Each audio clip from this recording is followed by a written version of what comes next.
I'm Julie from Fabric Garden Quilt Shop in Sacramento, and I am here with month 7 of our Border Creek Mystery Quilt.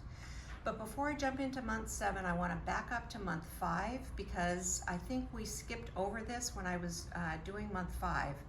On month 5, in step 4, part 4, where you're cutting your sashing strips. So I just wanted to make sure that you cut them correctly.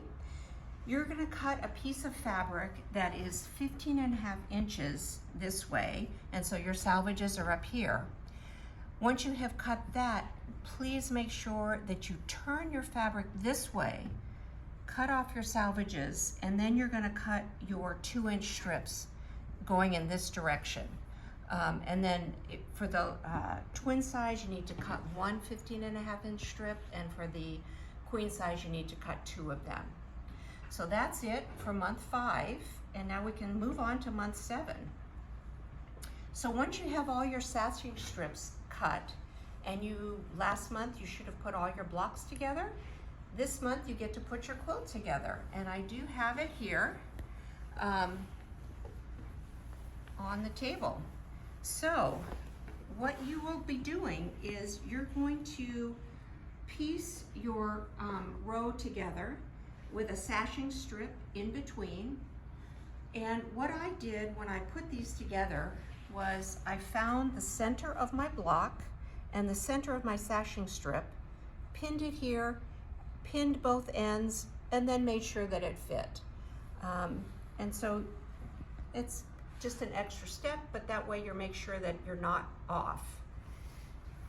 Once you have your rows put together, you need to put your sashing in between. And so these cornerstones go in between.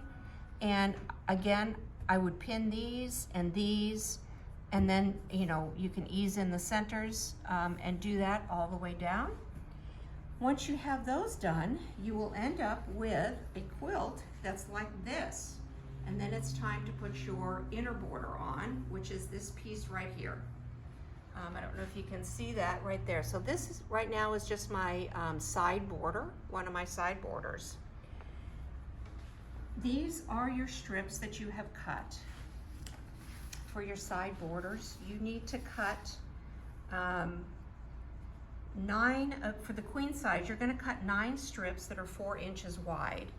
And one strip obviously is not going to fit across, so you need to piece them together.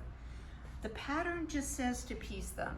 You can put them end to end if you like, but I really prefer when I'm piecing borders to piece them on the diagonal. Maybe you can see it from the wrong side. And then do your 1/4 inch seam, press it open. I do think that when it's on the quilt, it's much less noticeable that it has been pieced than if you were to piece it end to end. And I only say that because I do have a quilt that I had to piece end to end because I didn't have enough fabric, and when I walk into the room, that's the first thing I see is that piecing. But if you want to do it end to end, that's fine, or you can do it on the diagonal. So this one here I've already sewn together on the diagonal. You're going to do your side borders first. So like I said, I've already put one side border on.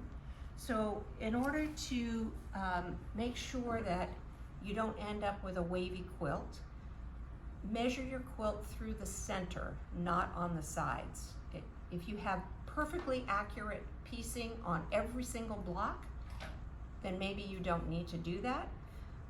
But even if you're off 1/8 of an inch on 1 or 2 or 4 blocks, the sides of your quilt may not be the same measurement as the center and vice versa. So lay out your quilt on a flat surface and find the center of your quilt. So there are 5 blocks across. So block number 3 should be the block that's in the center. And I have cut the salvage off one end of my block. I'm going to find the center of that block, and I'm not going to stretch either one, but I want to make sure that it's smooth. Excuse me, I dropped these. So you want to make sure that your fabric is smooth. Now, on this one, the table's not long enough, and my table at home isn't long enough. So I would put a pin here and kind of smooth it out, and I will put a pin here before I move it, because I don't want to make sure that that end stays where it needs to be. And then you can fold it up like this, and again, you're smoothing it out. Once I get down here to the end, I will take a pad. I happen to have this cute little small pad. I'm not going to actually cut it today because I didn't pin it, but I will put this under here. Everything is nice and centered. I'm going to take a ruler and I will line up the ruler on the edge of the fabric, and I'm going to make sure that my strip is even. Take a rotary cutter and just cut that end off.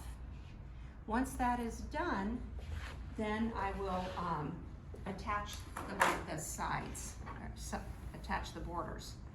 And again, don't start from one end and pin to the next. You're going to find the center of your border and find the center of your quilt, which again, 1, 2, 3, and then 1, 2, 3. So this block is the center. So once I have found the center of my sashing or my border, I'm just gonna, you can just fold it in half and finger press it, and finger press the center of your block here and pin that together. Then I would pin each end and kind of work my way from the center in and that end in until it's nice and smooth. Take it to the sewing machine and stitch it. And that is it for those borders. Once you've got the side borders on, you're going to repeat and do the same thing for the top and bottom.